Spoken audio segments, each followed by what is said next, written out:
How the Qing Dynasty was established. The establishment of the Qing Dynasty, which ruled China from 1644 to 1912, marked the beginning of one of the most significant chapters in the history of Imperial China. The rise of the Qing, led by the Manchu people from the northeastern region of China, was a process that involved military conquest, strategic diplomacy, and cultural adaptation. This essay will explore how the Qing Dynasty was established, delving into the origins of the Manchu people, their early interactions with the Ming Dynasty, the internal decline of the Ming, and the eventual conquest of China by the Manchu rulers. The origins of the Manchu people. The history of the Qing Dynasty begins with the formation of the Manchu people, a group from the northeastern region of China known as Manchuria, which today encompasses parts of modern-day China, Russia, and Mongolia. The ancestors of the Manchu were originally part of the Jurchen people, who had established the Qing Dynasty in the 12th century. However, after the fall of the Qing Dynasty, the Jurchens became a fragmented people, and their power diminished. In the early 17th century, a Jurchen chieftain named Nurhaci began to unify the various tribes of Manchuria.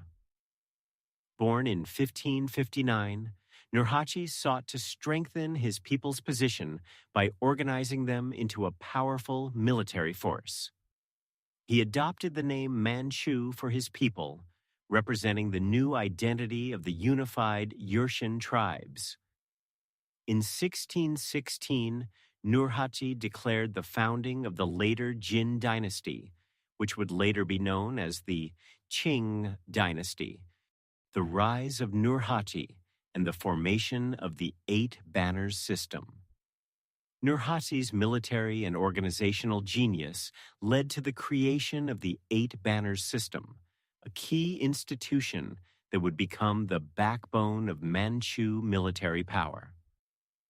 The Eight Banners divided the population into 8 groups based on family and ethnicity, which not only organized the military, but also the administrative structure. This system allowed for efficient mobilization of troops and resources, contributing to the rapid expansion of the Manchu state. Nurhaci's military campaigns were primarily directed against the Ming Dynasty, which was facing internal challenges, including peasant rebellions and corruption. The Ming government, weakened by these issues, found it difficult to effectively address the growing threat from the Manchu. Nurhaci's forces gradually took control of key territories in the northeast, which would lay the foundation for the future Qing conquest of China.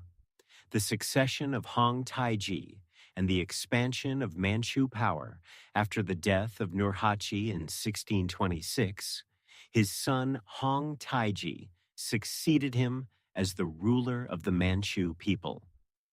Hong Taiji continued his father's military campaigns and sought to consolidate the power of the Manchu. One of his most important achievements was the transformation of the later Qing Dynasty into the Qing Dynasty in 1636. This was a symbolic shift, marking the beginning of the Manchu rulers' official bid to conquer all of China.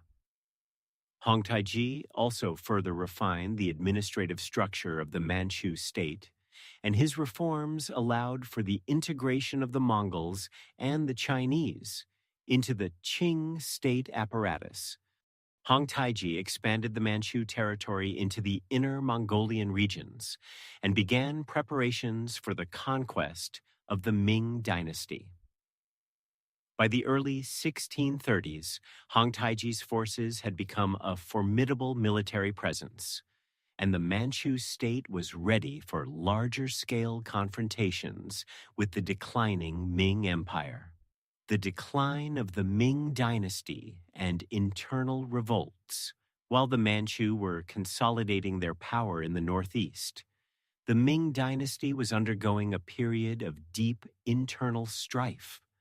The Ming government was rife with corruption, and the economic conditions were deteriorating. Natural disasters, widespread famine, and heavy taxation led to growing discontent among the peasantry. These grievances gave rise to widespread uprisings, the most significant of which was led by Li Zicheng, a former Ming soldier who became the leader of a large rebel army. In 1644, Li Zicheng's forces captured the Ming capital, Beijing, and the Ming Emperor Chongzhen committed suicide in despair. The fall of Beijing marked the end of the Ming dynasty. However, it also presented an opportunity for the Manchu forces to make their move. The Manchu invasion and the fall of the Ming. In the wake of the Ming collapse, the Li Zicheng-led rebel army failed to establish strong control over the empire. The Ming court, now without a ruler, called for help from the Manchu, hoping that the Qing would help restore order. The Manchu, under the leadership of Prince Dorgan, seized this opportunity. In April 1644, the Manchu army entered Beijing, defeating the forces of Li Zicheng and establishing themselves as the new rulers of China. The Qing forces did not only capture Beijing, they also swiftly moved to consolidate their rule over the rest of China. The Manchu established their control over the key regions and sought to consolidate power by securing loyalty from the remnants of the Ming elite. The Qing's effective use of diplomacy and military force enabled them to secure their rule across China, establishing Qing rule and the transition to empire. Once the Manchu forces had established their presence in Beijing, the next challenge was to secure the loyalty of the Han Chinese, the majority ethnic group in China. The Qing rulers understood that they needed to maintain the legitimacy of their rule among the Chinese population, which was resistant to foreign domination. One of the most famous and controversial measures was the haircutting policy, which required all male Chinese subjects to shave the front of their heads and wear their hair in a long queue at the back. This was a symbolic act of submission to Qing authority and was deeply unpopular with the Chinese people, many of whom saw it as an affront to their traditional customs. Despite the resistance, the Qing leadership worked to integrate the Han elite into the government. Many former Ming officials were allowed to retain their positions, while the Manchu rulers implemented a dual system of governance in which Manchu and Han officials shared power. This approach helped to stabilize the Qing regime and quell rebellions against their rule. Consolidation of Qing power and the fall of the Ming loyalists. While the Qing dynasty's initial conquest of China was met with resistance, the early years of the Qing regime saw the elimination of Ming loyalist forces. Zhu Yujian, a Ming prince, had established a short-lived resistance government in southern China, but it was eventually crushed by Qing forces in 1662. Other pockets of resistance in the south were gradually subdued over the next few decades. By the end of the 17th century, the Qing dynasty had firmly established itself as the legitimate ruling power in China. The Qing had not only defeated their rivals and conquered China, but had also succeeded in integrating the vast and culturally diverse empire under a single political structure. Conclusion: the legacy of the Qing dynasty. The establishment of the Qing Dynasty was a complex and multifaceted process that combined military prowess, political strategy, and cultural assimilation. The Manchu people's rise to power, from their origins in Manchuria to their conquest of the Ming Empire, marked a pivotal moment in Chinese history.